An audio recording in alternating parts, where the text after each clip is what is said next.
I'll move to Solomon before I open it up to the floor. I told you I wouldn't take more than 20 minutes. I love it.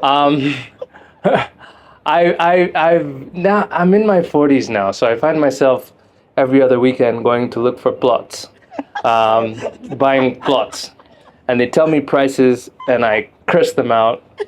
And so anyway, so the idea of buying land, there's a lot of fear around it. A lot of us Kenyans know buying land is how you establish wealth beyond your generation, right? Is buying land feasible? Is it affordable? What are the risks involved? Is it a viable option for someone who's making 100K a month, right? Where can you buy land? Who can I trust? Solomon has established his name and his brand about making land accessible, affordable for Kenyans, even during tougher economic times. Solomon, how did you break this barrier, mental shift? Do people know about it? You work with a lot of influencers who are trying to educate the market. Almost every Thursday, you do your own podcast to try to educate people. Tell me about that experience, and it's not easy. What does the land look like as an average Kenyan? Can I buy land? Where can I buy land? Help me. I think it helps to understand where the whole land appetite comes from for Kenyans. Kenyans are famous for buying land, looking for plots, buying plots. It's sort of like a rite of passage. As soon as you're out of your parents' home, have a job, have some savings, everyone asks, umenunua shamba, umenunua plot, uko na title. And where does that come from? We have a theory, it's something we think about all the time because we like to understand what's driving our customers' decisions. And I think that's deeply rooted in our colonial past history. You look at the immediate environs of Nairobi, for instance, used to be called the White Highlands, where you're sourcing a bunch of your coffee from. Understandably, why they preferred those areas. But the natives, the indigenous people of those areas, predominantly Kikuyu, were completely displaced. Probably the most affected community in Kenya. After independence, they never got their land back. So they had to settle elsewhere. And so began the adventure of repossessing your homeland, except you had to buy it where you were not from, because the guys who took it from you never left. I grew up watching my parents buy land almost as a habit, buy here, buy there. And the reason for them, we think about terms like reserve.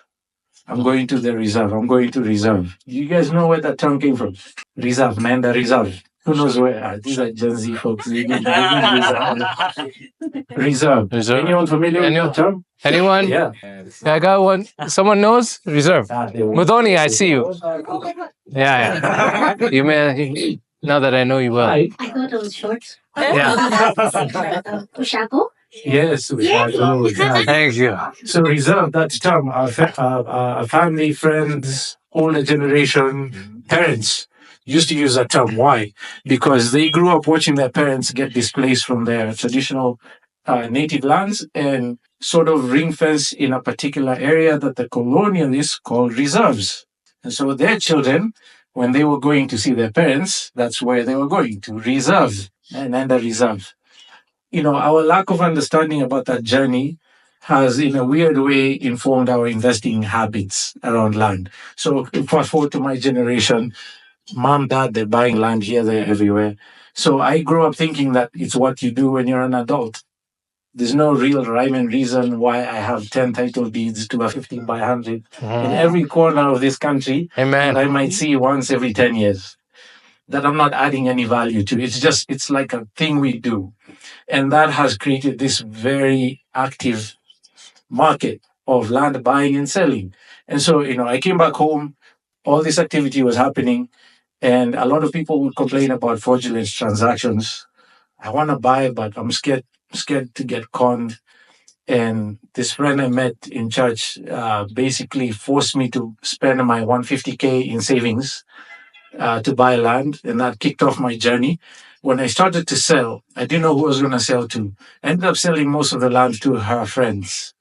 Why? Because they knew her, they trusted her. If things went south, they knew whose head to come and crack open, right? And because of that trust network, she was able to move a lot of my land. Her trust got transferred to me, and people continue to buy from me because why? Rose Muniva Muyu, Rose, if you're listening, cheers to you. Because Rose told us, send me your bank account details. Okay, when do you want to go see the land? I don't need to go see. If Rose has bought, I'm good. And that's how the business started. Whether or not we like it, Kenyans will continue to buy land. A good friend of mine from the Caribbean used to say all the time, God ain't making no more land. We're multiplying by the day. Basic economics, it's a diminishing commodity, so its value will continue to go up. We're feeling that more and more today. I mean, just try find land in Westlands, see how that goes. And you know what the price of land in Westlands is? Per what acre? Yeah. 500. Any guesses? $500,000. Per acre? How much? Hey, you can stop guessing. You're a moderator. $500 million. Half a. All of our kidneys, basically. I shouldn't ask George. Any? Come on, someone's checked. Where in Westland? Where? Just anywhere in Westlands, 1 acre. I think it's around maybe 500 million. 500 million? True, yeah. Okay. Average. Ranges from All right. Get it? He just bought. What acre did you just buy? Well, that's a thing. If you can even find the acre, most available plots are smaller than an acre, and those tend to be pricier if you do an aggregate.